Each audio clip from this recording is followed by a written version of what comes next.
사랑의 하나님 감사합니다. 우리가 함께 예배하러 모였습니다. 우리 예배 가운데 영광을 받아주시고 영광이 되어 주옵소서. 우리 사랑하시는 예수님의 이름으로 기원하옵나이다. 아멘. 한번 우리 2024학년도 교육표 한번 읽어주세요. 배움의 지경을 넓혀 세계를 섬기는 드림이. 춤추는 다윗처럼 시리즈의 마지막 시간이 되었습니다. 다윗의 생애를 전부 다루진 않았지만 주요한 본문들을 다루면서 우리 이제 마무리를 시간이 되었는데요. 사무엘하 24장 17절 같이 한번 읽어주세요. 시작. 다윗이 백성을 치는 천사를 보고 곧 여호와께 아뢰어 이르되 나는 범죄하였고 악을 행하였거니와 이 양 무리는 무엇을 행하였나이까 청하건대 주의 손으로 나와 내 아버지 집을 치소서 하니라. 제목을 같이 한번 읽어주세요. 시작. 성숙한 신앙인. 다윗이 멋지게 성장하여서 마무리를 훌륭하게 하고, 그리고 우리 목사님으로 하면은 존경받는 은퇴 목사로, 원로 목사로 이렇게 퇴직하고 이렇게 아름답게 끝나면 좋겠지만, 다윗이 성인기 이후의 그 삶들은 그렇게 아름답지 않았습니다. 다양한 문제가 있었어요. 그럼 우리 신앙인들은 이런 질문에 대답을 해야 되는 것이죠. 다윗의 삶이 그렇게 완벽하거나 멋지지 않았음에도 불구하고 왜 다윗은 하나님 앞에 있는 자라는 평가를 받았을까? 왜 그는 하나님께 신실한 자라고 평가를 받았을까? 한번 물어볼 수밖에 없는 것이죠. 오늘 춤추는 다윗처럼 시리즈 마지막 설교임에도 불구하고 여전히 다윗은 범죄하는 모습을 보여줍니다. 나이 들고는 그렇게 실수를 많이 하는 거예요. 그 실수의 시작이 사무엘하 24장 1절에 나오는데요. 한번 읽어주세요. 시작. 여호와께서 다시 이스라엘에 향하여 진노하사 그들을 치시려고 다윗을 격동시키사 가서 이스라엘과 유다의 인구를 조사하라 하신지라. 여기서 보면 다윗의 잘못이긴 한데 그럼 우리가 다윗의 잘못이라고 하기에 조금은 좀 의외의 그 구절들이 있죠. 보면 여호와께서 이스라엘을 치시려고. 그러니까 이것은 다윗의 잘못이긴 하지만 다윗의 잘못을 기점으로 실제로는 누구의 잘못을 심판한 겁니까? 이스라엘의 잘못을 심판하는 거예요. 그래서 이 본문은 다윗이 잘못을 하고 그 잘못 때문에 백성들이 심판받는 이야기인데 이 이야기에 들어가기 전에 다윗 개인의 잘못 때문에 무고한 사람들이 심판받는 이야기가 아니라 이미 그들 가운데 심판을 하시려고 하는 하나님의 의도가 지도자의 잘못 때문에 이제 잘못으로 인하여서 시작된다는 이야기를 하는 거예요. 그러니까 여러분 이것을 읽으실 때 주의할 점은 백성들이 무고하게 심판받는 건 아니다. 백성들의 죄가 충분했다라는 것을 전제로 들어가는 거죠. 근데 어떤 죄인지가 안 나와요. 어떤 죄인지 안 나와서 이제 학자들은 압살롬을 따른 죄라든지 여러 가지 이런 것들을 생각해 보기도 합니다. 같은 본문이 나와 있는 역대상 21장 1절은 좀 더 과감한 표현이 있는데요. 한번 읽어주세요. 시작. 사탄이 일어나 이스라엘을 대적하고 다윗을 충동하여 이스라엘을 계수하게 하니라. 아까는 하나님이 했다고 하는데 지금 누가 했다고 그래요? 사탄이 했다고 그러죠? 그럼 뭐야? 여호와하고 사탄하고 같은 존재였어? 이런 충격을 받게 되죠. 이럴 때 우리가 성경이 쓰는 그 수사를 좀 더 보충해 보면 욥기 같은 데 보면 어떤 악한 일을 할 때 사탄이 하는 걸 하나님이 허락하신다. 이런 장면들이 있죠. 하여튼 이스라엘의 죄악에 대한 하나님의 심판, 이스라엘 죄악에 대해서 하나님이 심판을 하실 때 다윗의 잘못된 마음을 하나님이 허용하셨다. 이거 문맥이 안 맞는데? 이상한 글자네. 다윗의 잘못이지만 심판의 책임이 온전히 다윗에게 있는 건 아니다라는 것을 전제로 이야기를 하려고 합니다. 근데 이 다윗이 한 잘못이 무엇이냐? 그건 바로 인구조사인데요. 사무엘하 24장 3절 한번 읽어주세요. 시작. 요압이 왕께 아뢰되 이 백성이 얼마든지 왕의 하나님 여호와께서 100배나 더하게 하사 내 주 왕의 눈으로 보게 하시기를 원하나이다. 그런데 내 주 왕은 어찌하여 이런 일을 기뻐하시나이까 하되.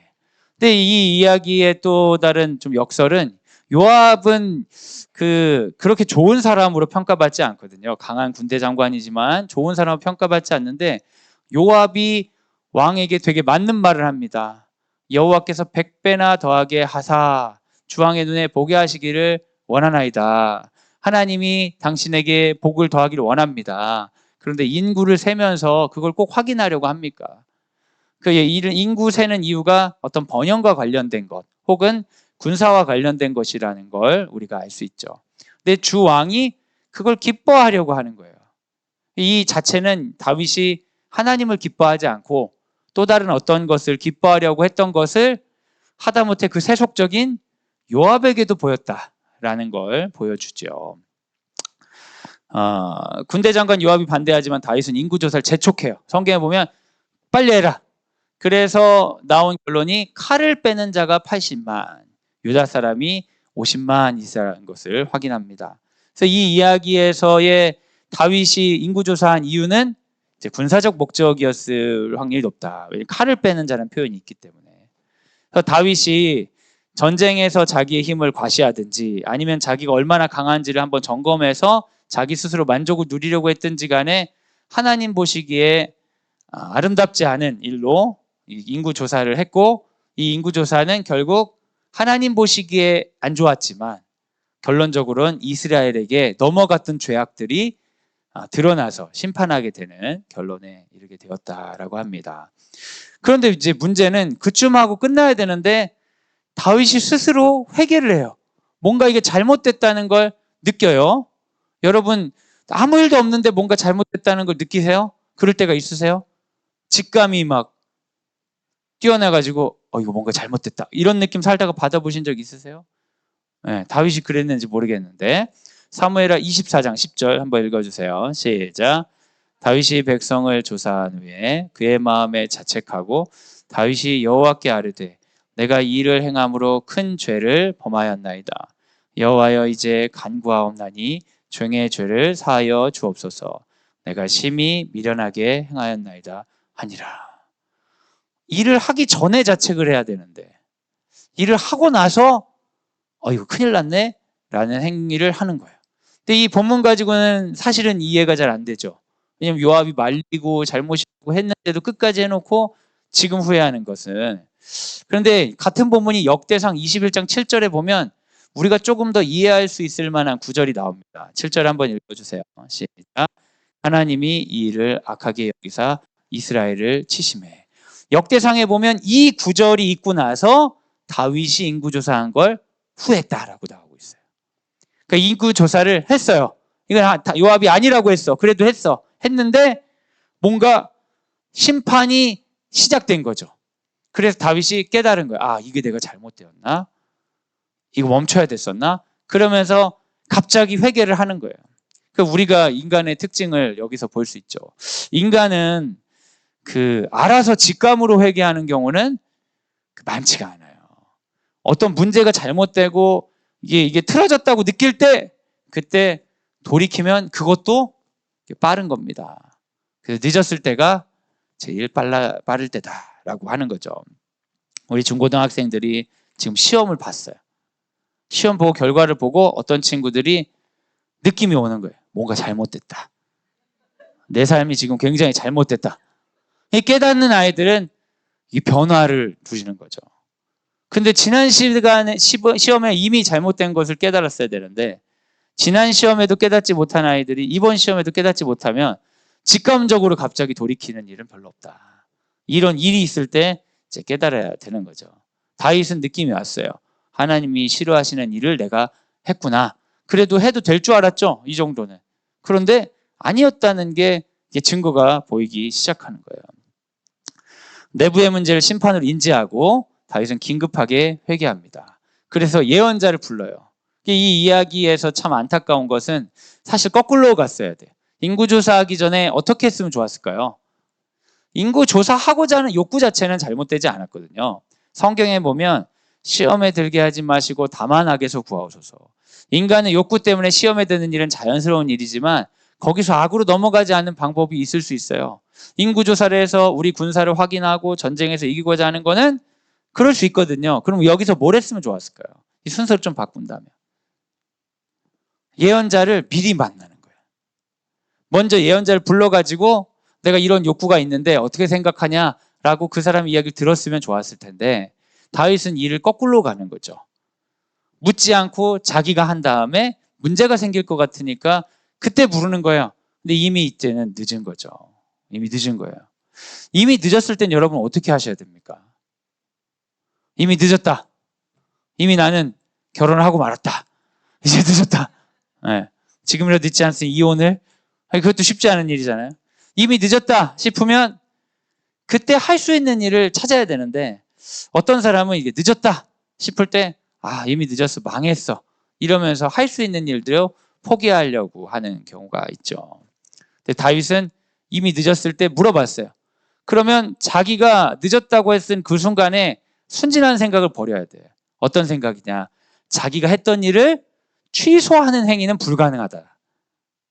이미 이 일이 벌어졌다는 상황 안에서 해야 될 일을 찾아야 되는 거죠. 근데 유아기적인 생각이 우리 안에 있어서 이미 늦었다 싶을 때 어떻게 하면 이것을 취소할 수 있을지를 막 고민해요. 네. 지금 했던 일을 기각하고 싶어 하는 거죠. 그런데 인생의 값이란 그런 식으로 주지는 않죠.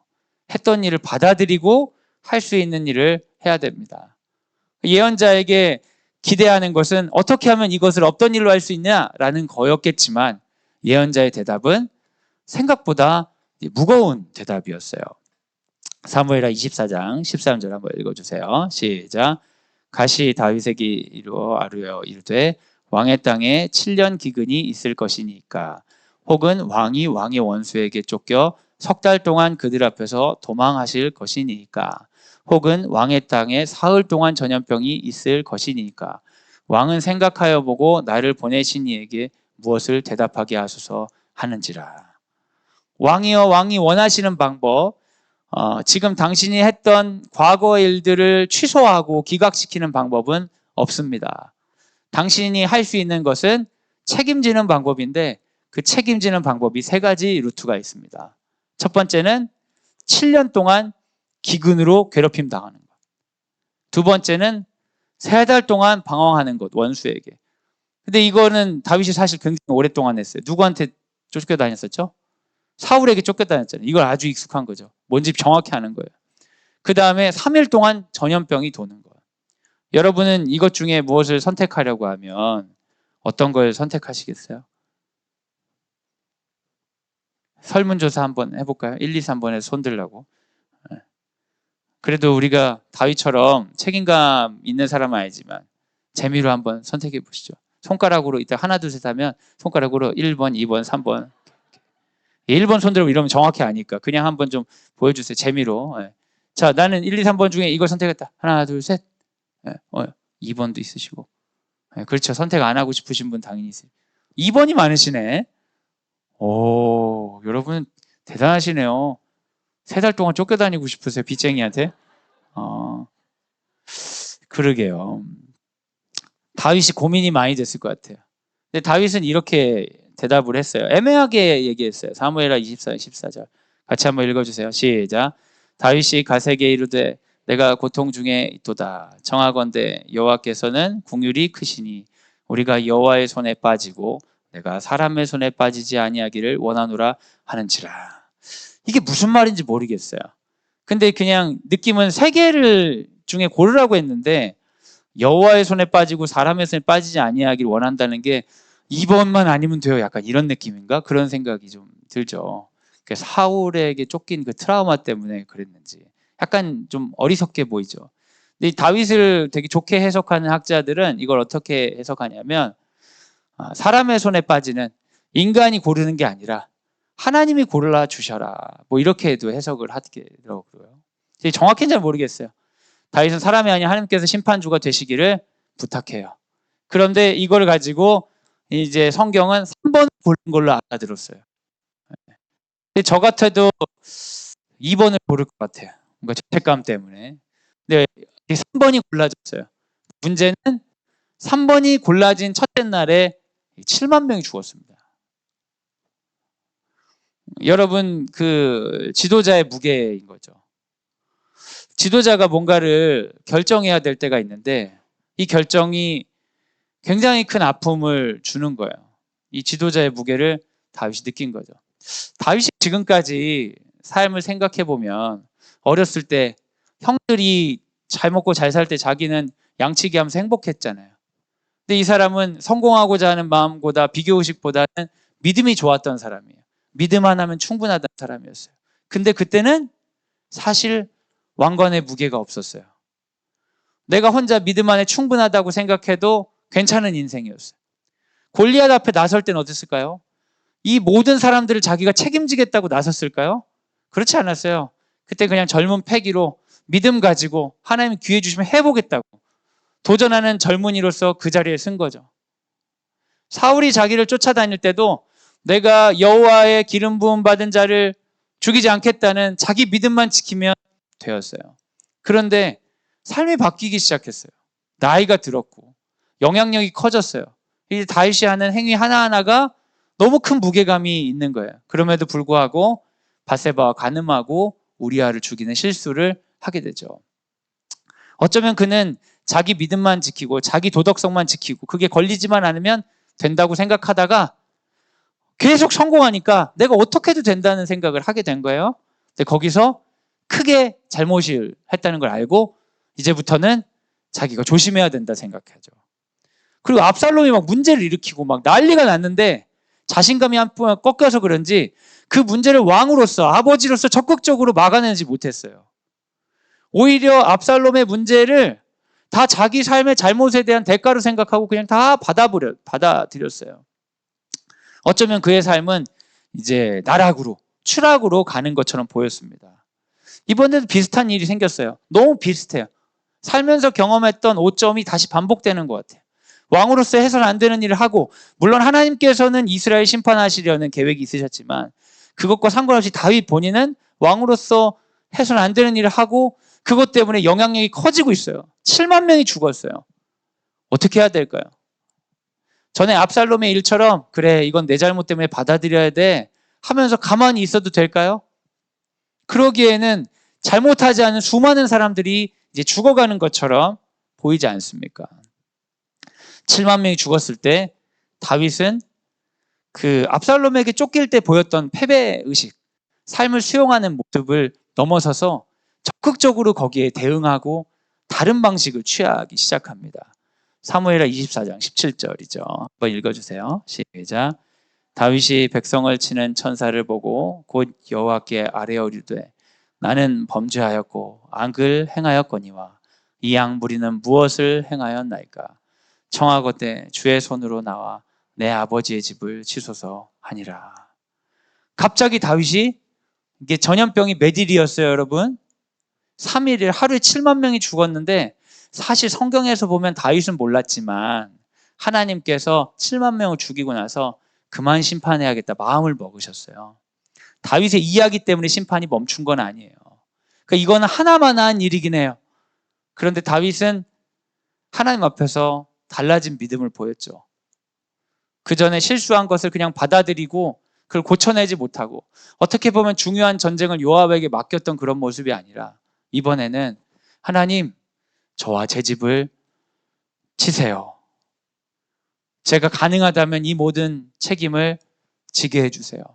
라고 이야기하는 기존의 모습과 굉장히 다른 성숙한 모습을 보여주게 됩니다. 어쩌면 이제 그 3달 쫓겨나다고 손들 수 있었으면 더 멋졌을까 이런 생각도 들기도 하는데 거기까지만 해도 이런 일을 생각하진 못했던 것 같아요. 예언자 갓은 여부스 사람 아리우나의 타작마당에서 제단을 쌓으라고 요청합니다. 거기서 제단을 쌓으면 하나님께서 그 예배를 받으시고 이걸 멈춰주실 거라고 얘기해요. 방법을 줬죠. 근데 하나님께서 피할 길을 내주시는 겁니다. 그런데 여러분 하나님께서 피할 길을 내주셔야만 되는 건 아니에요. 내주시는 게 은혜인 거죠. 그래서 아리우나에 가가지고 이제 제사 예배를 드리게 땅을 좀 이렇게 팔아라 하니까 이 사람이 왕이 와서 제사 드린다는데 뭐 이 땅도 가지시고 번제할 제물도 드리고 나무도 드리고 제가 다 드리겠습니다. 이렇게 이야기를 했습니다. 그렇지만 다윗은 이것을 그냥 공짜로 덥석 받지는 않습니다. 사무엘하 24장 24절 25절 같이 한번 읽어주세요. 시작. 왕이 아리우나에게 이르되 그렇지 아니하다. 내가 값을 주고 내게서 살리라. 값없이는 내 하나님 여호와께 번제를 드리지 아니하리라 하고 다윗이 은 50세겔로 타작마당과 소를 사고 그곳에서 여호와를 위하여 제단을 쌓고 번제와 화목제를 드렸더니 이에 여호와께서 그 땅을 위한 기도를 들으시매 이스라엘에게 내리는 재앙이 그쳤더라. 이 사람이 아니다. 이것은 내 값이다. 내가 받아들여야 된다. 전에 압살롬의 핍박 가운데는 받아들이는 것은 그냥 당하는 현실을 받아들이는 거였다면 지금은 적극적으로 값을 지불하겠다고 용기 있게 삶으로 나아온 거죠. 훨씬 더 강해진 거예요. 그리고 그곳에서 제단을 쌓고 번제와 화목제를 드렸더니 이제야 어떤 일이 일어납니까? 기도를 들으시는 거예요. 사랑하는 여러분, 이 이야기의 시작은 어떻게 보면 이 마지막 결론을 통해 다윗에게 지적하고 있는 게 있어요. 원래 이 일 하기 전에 뭘로 시작했어야 되는 거예요? 기도로 시작했어야 되는 거예요. 기도로 시작하고 예언자 갓에게 물어보고 그리고 나서 한 걸음 한 걸음 걸어 갔어야 되는데 그걸 놓치니까 하나님께서는 다른 방식으로라도 다시 기도를 받기를 원하셨던 거죠. 다윗은 위대한 메시아를 보여주는 사람으로서 가장 많이 예시가 되는 사람 중에 하나입니다. 근데 그 다윗의 위대함은 어디 있을까요? 그가 왕이 되었던 것, 그가 놀라운 업적을 이루었던 것, 그런 것에 있지 않습니다. 우린 다윗 하면 전부 다 골리앗만 생각나죠. 사울은 나쁜 놈이고 다윗은 좋은 사람이고. 근데 여러분 다윗의 생애를 천천히 아주 곱씹어서 보다 보면 그렇게까지 아름답고 그렇게까지 대단한 사람은 아니었다는 걸 알 수 있어요. 그런데 하나님은 다윗의 무엇을 그렇게 아름답게 보시고 귀하게 여기셨을까? 어쩌면 그것은 그 삶의 굴곡에도 불구하고 그가 끝까지 기도를 포기하지 않은 사람이었다는 거죠. 마지막까지 하나님과 소통했던 사람이에요. 이런 메시지가 우리에게 주는 놀라운 은혜가 있습니다. 여러 가지 이제 생각들을 할 수가 있어요. 본문을 통해. 지도자의 잘못이 모든 구성원 심판의 시작일 수 있다. 오늘 본문을 통해. 그러니까 누군가가 잘못을 했어요. 요즘 이제 무슨 일이 딱 생겼다. 그러면 다 이게 정부 탓이야. 이건 다 누구 탓이야. 우리가 이렇게 얘기를 하는데 그 가운데 그 사람의 잘못도 있을 수 있지만 우리의 잘못도 있을 수 있다는 거죠. 이 본문을 통해서는. 누군가가 잘못하는 보면서 우리는 저 사람만 잘하면 나같이 선한 사람은 문제가 없을 거라 생각하지만 실제로 하나님께서는 백성들을 심판하기 위해 지도자를 흔드는 경우도 있을 수 있다. 지도자의 잘못이 백성들과 완전히 무관하다고 얘기할 수는 없다는 것이죠. 이 이야기는 절대 다윗 때문에 억울한 사람들이 심판받는 이야기가 아니에요. 그러니까 7만 명 죽은 사람의 무게가 다윗에게 가 있지 않다는 게 이 성경에서 분명히 있는 거죠. 두 번째, 이 본문에서는 다윗이 잘못을 해결하기 위해 함께 값을 지불했어요. 내가 심판받겠다고 이야기하고 제사 비용을 내는 거죠. 지난번에 우리가 그 삶을 수용하는 법이라는 설교에서는 다윗의 모습은 자기가 잘못했으니까 아들의 범죄 가운데서 아이고 그래도 내가 당할 일이지 하면서 받아들이고 아들이 아들을 죽였는데도 당할 일이지 하고 받아들이고 아버지로서 역할을 잘하지 못했어요. 아들이 쿠데타를 이겨서 막 이렇게 난리가 나고 막 자기 후궁이 막 이런 겁탈을 당하고 이런 상황에서도 다윗은 이건 내가 당할 일이지 하면서 그냥 받아들였어요. 그것 또한 그의 인생에 필요한 일일 수 있겠으나 이제 다윗은 좀 더 성숙한 사람이 되었어요. 성숙한 사람이 되었다는 건 그냥 받아들이는 게 아니라 나에게 오는 피해까지는 내가 받아들이겠다가 아니라 오히려 피해를 각오하고 거꾸로 얘기하면 이거 희생이 되는 거죠. 희생을 각오하고서라도 그 자리까지 가는 사람이 되어 버린 거예요. 좀 더 예수님을 닮아졌죠. 사랑하는 여러분, 우리가 삶의 문제 가운데에 어쩔 수 없이 생기는 것들을 이해하고 받아들이는 것도 어려운데 거꾸로 삶의 어떤 문제들 가운데 값을 지불하고 희생하고 그 가치 있는 자리까지 간다는 것은 정말 어려운 일이 아닐 수 없습니다. 그런데 다윗은 그러한 자리까지 가는 사람으로 하나님과 함께 동행을 하게 되었던 거죠. 다윗은 심판을 피하려고 하지 않았고 희생적인 태도로 공동체 심판을 감소시켰습니다. 이게 예수님의 이야기죠.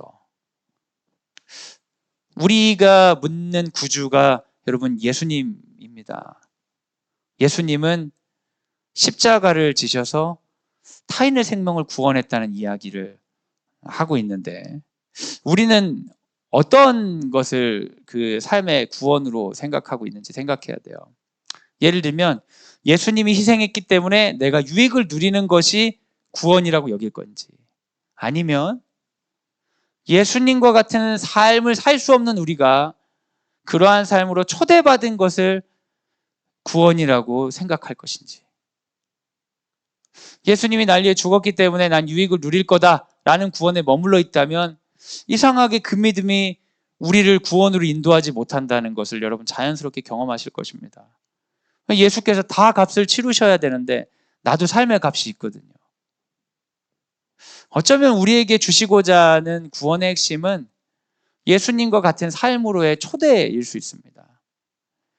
다윗이 메시아의 표본이 된 것은 다윗이 실수를 하지 않았거나 잘못을 하지 않아서가 아니라 그가 자기 삶을 내어드리며 누군가를 구원하는 삶으로 걸어나가는 여정이 성경에 분명히 있었기 때문은 아니었나 생각할 수 있는 것이요. 이게 이제 사무엘하 마지막 장의 마지막 절인데 가장 은혜로운 것은 여호와께서는 죄인의 기도를 은혜로 들으신다는 것이죠. 끊어지지 않는다. 로마서 8장에 보면 어떠한 것도 주님의 사랑에서 우리를 끊을 수 없다라는 표현도 있습니다. 우리 설교 시간에 여러 번 회자되는 영화 중에 밀양이라는 영화가 있어요. 여러분 그 영화 보셨어요? 네. 안 보신 분은 안 보셔도 됩니다. 제가 그 영화를 홍보하려는 건 아니고요.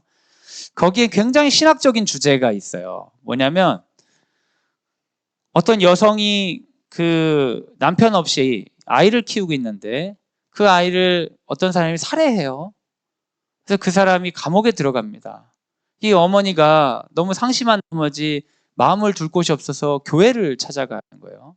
그래서 교회에서 기도하다가 자기 스스로 성령을 체험했다고 생각을 하고 이 사람을 용서해야겠다. 그래서 믿음으로 승리해야겠다 하고 감옥을 찾아가요. 감옥을 찾아가서 정말 두렵고 떨리는 마음으로 내가 당신을 용서하겠다고 이야기하는 장면이 있죠. 그런데 이 영화를 보면서 우리를 분노하게 하는 것은 그 살인자의 모습이에요. 살인자의 표정이 너무나 편안해. 살인자의 표정이 아무렇지도 않고 뭐라고 하냐면 당신이 그렇게 용서하고 자유로워졌다니 다행입니다. 나도 예수 믿고 용서받아서 자유로워졌습니다. 걱정 마세요. 이렇게 얘기하는 거예요. 그러니까 이 주인공이 누구 맘대로 용서를 하냐. 내가 용서하기 전에 하나님이 뭔데 용서를 하냐. 이러면서 이제 분노하는 그런 장면이 있습니다. 어떤 사람들은 구원을 그렇게 생각합니다. 값을 지불하지 않아도 되는 존재가 되었다고요. 삶의 어떠한 나쁜 것들, 삶의 어떠한 후회되는 것들을 취소시킬 수 있는 능력을 신으로부터 받았다고 생각하는 거죠. 그런데 그것은 성경에 대한 무지에서 비롯된 것입니다. 그런 일은 우리가 바라는 거죠. 취소하고 다시 시작하는 거, 이런 거예요. 내가 지금까지 살아왔던 경제적인 어려움들을 취소하고 다시 시작하고자 하는 마음으로 로또가 팔리고 있는 건 아니겠어요? 모든 걸 다 취소하고 다시 시작할 수 있다는 마음으로 아침 드라마가 그렇게 이혼하고 그렇게 바람피고 막 그러는 거 아니겠어요? 우리는 이 모든 것들 취소하고 다시 시작할 수 있다고 계속 생각하는 경향이 있지만 성경에 어디를 그런 게 있습니까, 여러분? 성경에 어디에 그런 데가 있어요? 아무 데도 없어요. 예수님이 우리를 용서해 주셨다는 이야기 때문에 그가 살았던 삶의 궤적을 취소하고 다시 시작한 이야기가 성경에 제일 없습니다. 예수님의 용서 이야기를 가장 강력하게 말했던 사람은 선교사였던 바울이에요. 근데 그 사람은 자기 삶을 취소한 적이 없어요. 오히려 거꾸로 자기 삶에 대한 값을 갚으려고 하면 자기는 죄인 중에 괴수라는 정체성에서부터 벗어날 수 없다고 완전 인정해버리잖아요. 거꾸로예요. 삶의 값을 완전히 받아들이고 거꾸로 그 값을 오히려 내겠다. 무서운 사람이 되는 거죠. 그게 성경에서 말하는 자유입니다. 주의 영이 계신 곳에는 자유가 있느니라. 사랑하는 여러분, 요즘 우리 사람들이 원하는 자유 중에 하나가 경제적 자유래요. 경제적 자유가 뭘까요? 제가 보려고 본 건 아닌데 유튜브 알고리즘이 이렇게 뜨잖아요. 그런데 막 어떤 아주머니가 엄청 성공했는데 막 자기 뭐 머리가 나빴는데 성공했다 뭐 이런 걸 떴는데 상당히 저한테 희망적이더라고요. 수많은 아이들에게 복음을 전할 수 있겠구나. 그래서 제가 클릭해서 봤어요. 봤는데 너무 재밌어서 한참 봤잖아요. 이분이 벤츠 판매를 하는 분인데 그냥 뭐 10억 정도 번대요. 그러면서 그 유명한 압구정 현대아파트 살고 막 이런 얘기를 막 하는 거예요. 근데 자기 어렸을 때 머리가 멍청했다고 그냥 영업직 막 뛰어가지고 열심히 했다. 막 이런 얘기를 하더라고요. 보면서 희망이 되는 이야기가 아니라 절망의 이야기구나 이거는. 근데 제가 그분의 이야기에서 되게 저한테 딱 꽂힌 부분이 있어요. 뭐냐면 10억 정도는 그냥 번다는 거예요. 그런데 자기는 아직도 경제적 자유가 없대. 다이소 가서 뭐가 더 싼지 고른다는 거예요. 지독한 구두구나. 저러니까 부자 돼 이런 생각했는데. 여러분, 경제적 자유라는 건 무엇일까? 우리가 생각하는 경제적 자유는 놀고 싶을 때 놀고 먹고 싶을 때 먹고 막 이런 거라고 우리는 생각할 수 있잖아요. 그런데요, 연애 10억씩 보는 사람도 경제적 자유가 없대요. 왜요? 그것은 우리의 욕구를 따라갈 수 있는 자유를 신이 허락해 준 적이 없어요. 오히려 그것은 사탄의 유혹일 수 있지 않겠습니까? 주의 영이 계신 곳에 자유가 있다고 했을 때 주님이 우리가 기대하는 그 자유 있죠. 나쁜 짓을 하고도 다 삭제시켜 버릴 수 있는. 게임 같은 거 보면 이렇게 막 게임을 하다가 이제 저장 여기까지만 저장하고 망치면은 다시 로드에서 다시 하고 세이브하고 로드하고 이런 것처럼 삶도 그러면 좋겠다는 상상들이 무슨 인생 게임 같은 거 만들지 않습니까? 시간을 돌려가지고 어느 시점부터 시작하면 좋겠다. 이런 상상들을 자극하잖아요. 그런데 여러분 그건 반성경적인 자유예요. 저도 그런 자유를 꿈꿉니다. 너무 그런 자유를 꿈꿔요. 하늘을 날고 싶어요. 너무 오랫동안 날고 싶었어요. 그 어릴 때부터. 아침에 기상했을 때마다 하늘을 날아서 학교 오는 걸 제가 얼마나 꿈꿨는지 몰라요. 지금은 안 꿈꿀만 한데 지금도 애들이 늦장 부리고 그러면 날고 싶어요. 지각할 것 같아 마음이 너무 불안해가지고 날아가고 싶다. 순간이동하고 싶다 이런 생각들 많이 합니다. 망상이죠. 주의 영이 계신 곳에 자유가 있다는 건 무엇일까요? 그것은 세상의 자연스러움, 세상의 자연스러움에 수많은 값들을 피해서 값을 지불하지 않기 위해 도망가는 삶이 아니라 그 자리에 서서 수많은 값이 올 때 묵묵히 받아들이는 삶이 아니라 거꾸로 값을 지불하고 가치를 향해 걸어가는 삶을 살아가는 인생이 된다는 거예요. 누구처럼요? 예수님처럼. 자기 목숨을 걸고 십자가를 나아가니까 너무 자유롭죠. 아쉬울 게 하나도 없는 거예요.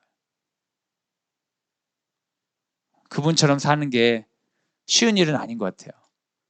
그분을 보여줬던 다윗도 일평생 그렇지 않았다고 마지막에 이렇게 조금 보여주고 끝났는데도 칭찬받잖아요. 근데 적어도 여러분, 우리가 구원의 방향 자체는 알고 가야 돼요. 방향을 알면 반드시 도착하는 게 믿음의 공식이거든요. 여러분, 우리는 인생이라는 경주를 산다고 생각합니다. 경주라고 하면 준비 땅 해가지고 누군가랑 경주해서 상을 받는 거라고 생각하지만 주님께서 우리에게 허락하신 인생의 경주는 마라톤과 같아요. 준비 시작 해요. 그런데 이 마라톤의 특징은 기록을 재지 않는다는 거예요. 기록을 재지 않아요.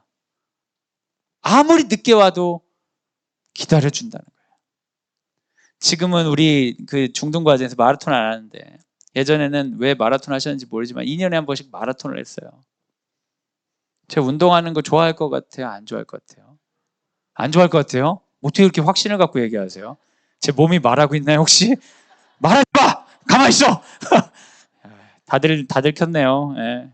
제가 운동 진짜 싫어하거든요. 근데 저 나름 책임감이 있어요, 제가. 그래서 학생들이 마라톤 한다고 하면 안 할 수가 없잖아요. 5km 마라톤인가 10km 마라톤인가. 너무 하기 싫었어요. 근데 더 낮은 단계는 뭐 가족 마라톤 이런 건 신청 안 한다고 하더라고. 그래서 그거를 이제 했는데 제가 여학생들 격려하면서 가야지 뭐 이러면서 가는데 중학교 여학생들이 진짜 천천히 오더라고요. 저 깜짝 놀랐어요. 얘네는 걸어오더라고요.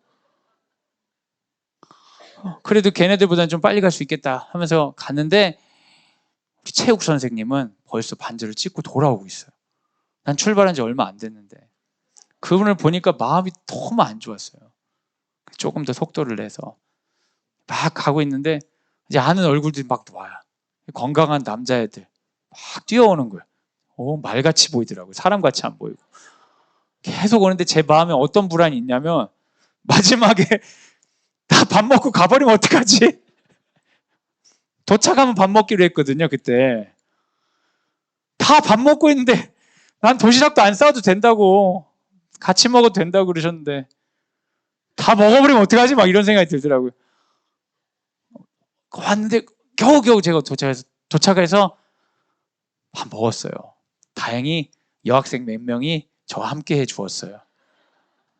너무 감사해요. 남녀공학이라서. 근데 여러분 그 마라톤이 무작정 기다리진 않아요.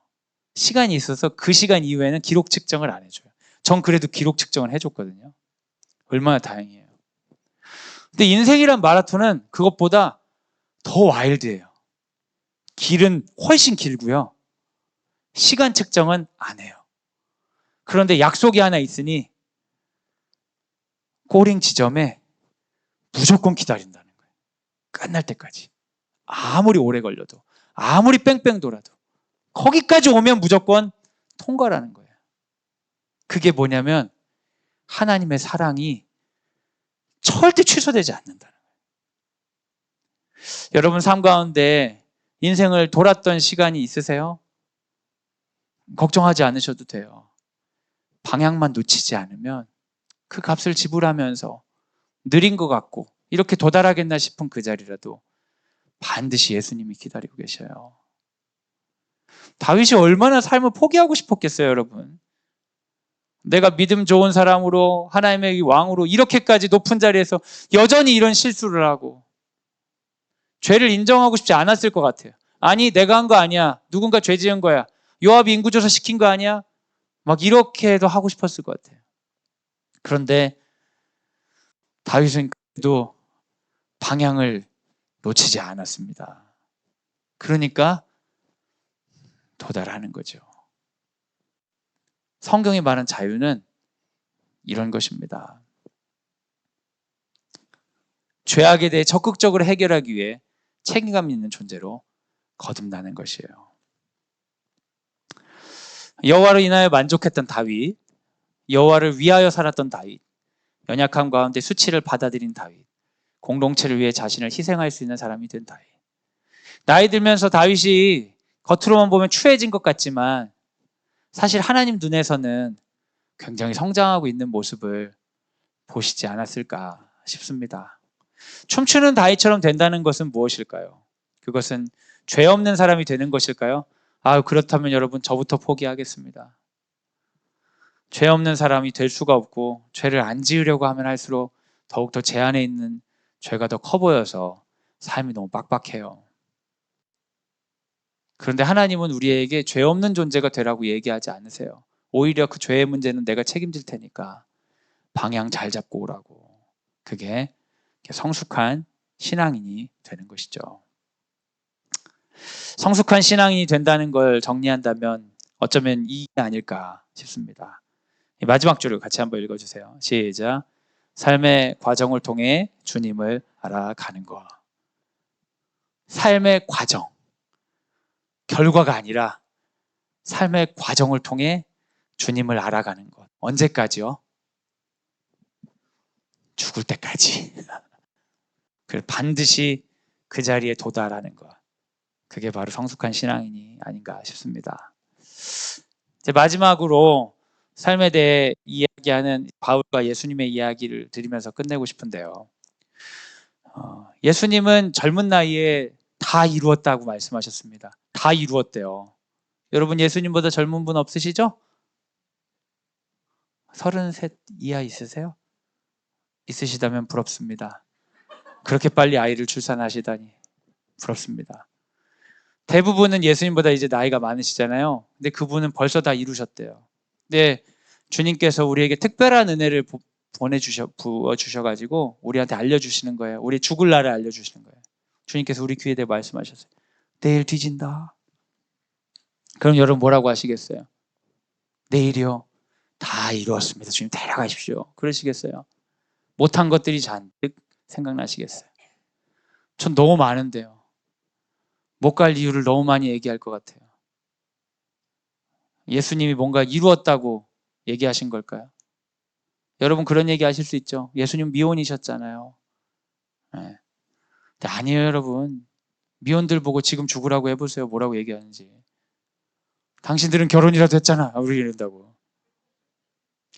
예수님이 말씀하시는 다 이루었다는 것은 삶의 결과들을 만들었기 때문에 이제 내세로 가도 될 준비가 되었다는 의미가 전혀 아닙니다.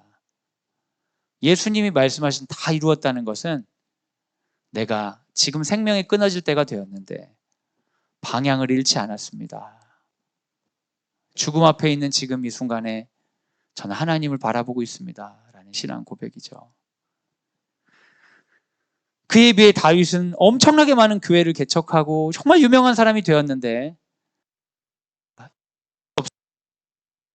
난 여기 표를 합니다.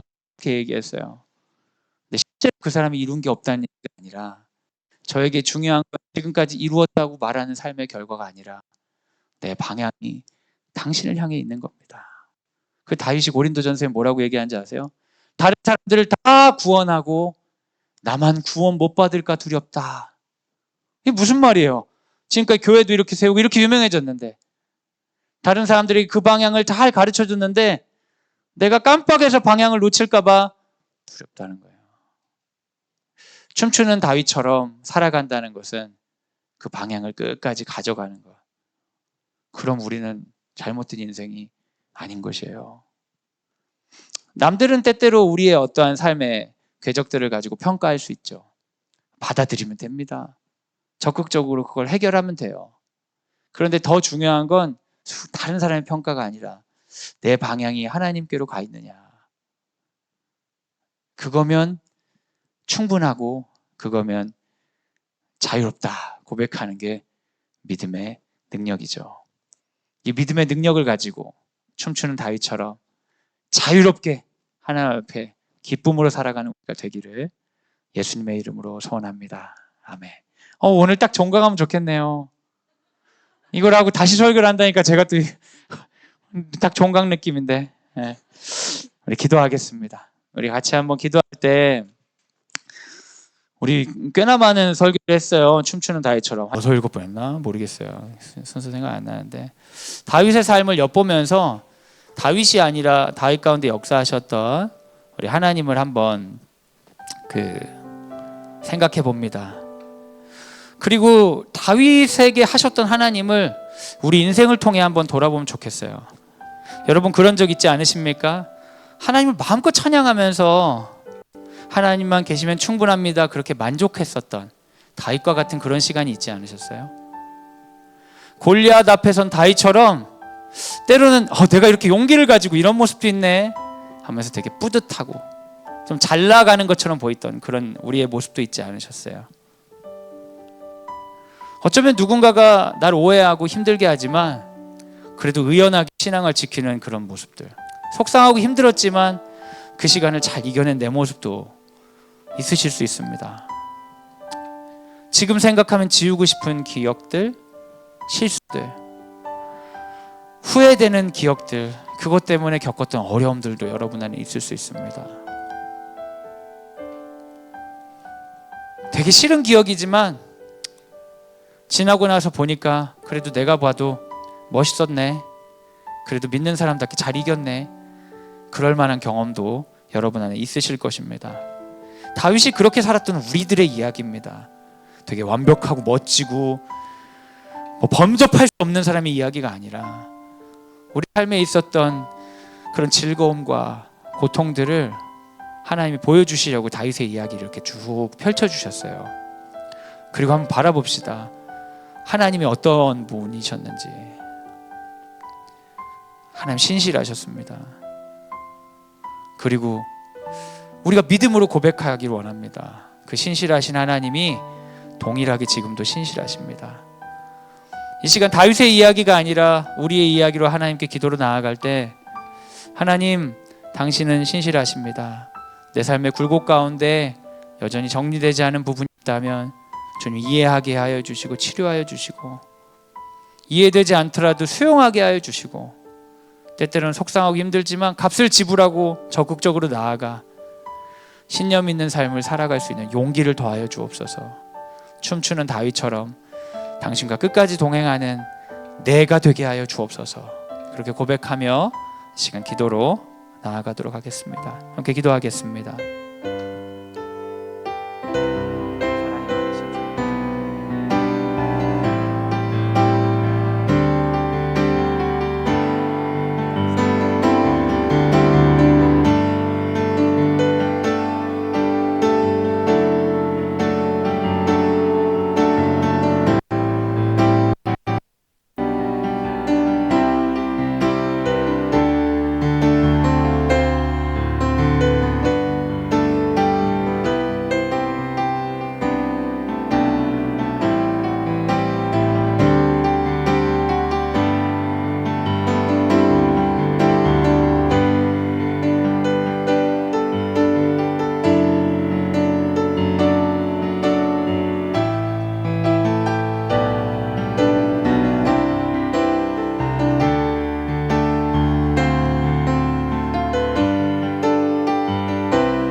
사랑하는 여러분, 이 시간 우리 시간이 좀 지나서요 하나만 더 기도하기 원하는데요, 이 시간 우리 사랑하는 아들과 딸을 위해 중보하기 원합니다. 우리 아들과 딸이 다윗처럼 살았으면 좋겠습니다. 그럼 여러분 이렇게 생각할 수 있어요. 골리앗을 이기는 다윗, 왕이 된 다윗을 떠올릴 수 있어요. 근데 다윗은 사울에게 쫓기기도 했고 죄를 저질러 자녀가 죽는 끔찍한 경험도 했고요. 자녀에게 배신을 당하고 자기 잘못 때문에 수많은 사람들이 고통당하는 그 무거운 죄책감도 느껴야 되는 사람이었어요. 이 얘기 들으면 다윗처럼 살아야 된단 말 하기가 싫어지죠. 우리 사랑하는 아들과 딸이 다윗처럼 되길 원하는 것은 그 아들과 딸이 다윗과 같은 삶의 궤적을 따라가는 게 아니라 그렇게 삶의 궤적 가운데 계속 하나님께 신실했으면 좋겠습니다. 지금 너무 어려 보이고 너무 각자의 특성 때문에 믿음도 잘 없는 것 같은 아이들도 있지만 우리가 할 수 있는 거 합시다. 우리 기도합시다. 우리 아들 이름 부르고 딸 이름 부르면서 하나님 앞에 신실하게 살아가 하나님께 쓰임받고 끝까지 그 방향으로 벗어나지 않는 예수님 닮은 나의 아들, 나의 딸 키워주옵소서. 이 시간 우리 사랑하는 아들과 딸을 위해 깊게 중보하며 나아가도록 하겠습니다. 이렇게 기도하겠습니다.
시간 제가 기도와 축도로 오늘 모임을 마치도록 하겠습니다. 사랑이 많으신 주님 감사합니다. 우리는 다윗의 이야기를 몇 주간 나누었습니다. 다윗의 이야기를 통해 어떻게 하면 다윗처럼 멋진 사람이 될 수 있을까 엿보고 싶었지만 그곳에서 발견한 것은 한없이 신실하셨던 하나님밖에 없습니다. 이제 다윗이 우리에게 사라지고 그 자리에 서 있는 우리 자신을 봅니다. 우리 자신에게 신실하셨던 그분을 바라봅니다. 주님, 우리가 당신 앞에 춤을 추게 하여 주옵소서. 가벼운 춤이 아니라 무거운 춤, 하지만 내 삶에 진실이 담긴 춤, 깊은 은혜에 대한 반응으로서 우리의 춤이 삶이 되게 하여 주시고 그 삶이 세상 가운데 일하시는 하나님의 손과 발이 되기를 소원합니다. 특별히 하나님 가장 일하여 주시길 원하는 것은 우리에게 허락된 우리 아들과 딸들입니다. 아들과 딸들이 엄마 아빠가 추는 신실한 믿음의 춤을 통해 함께 이 춤에 동참하고자 하는 마음 갖게 하여 주시고 지금은 부족하지만 삶의 경험 가운데 신실하신 하나님으로 인하여 함께 춤을 추며 영원한 천국에서 함께할 그날 꿈꿀 수 있는 믿음의 가족으로 거듭나게 하여 주시옵소서. 이제는 예수 그리스도의 은혜와 하나님의 사랑과 성령의 교통하심이 주의 말씀을 듣고 춤추는 다윗처럼 당신 앞에 살아가겠습니다 다짐하는 사랑하는 광성드림학교 모든 식구들 위해 지금부터 영원까지 함께 하시기를 간절히 축원하옵나이다. 아멘.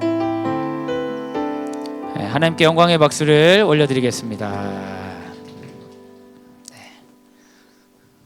네, 다음 주에 뵙겠습니다.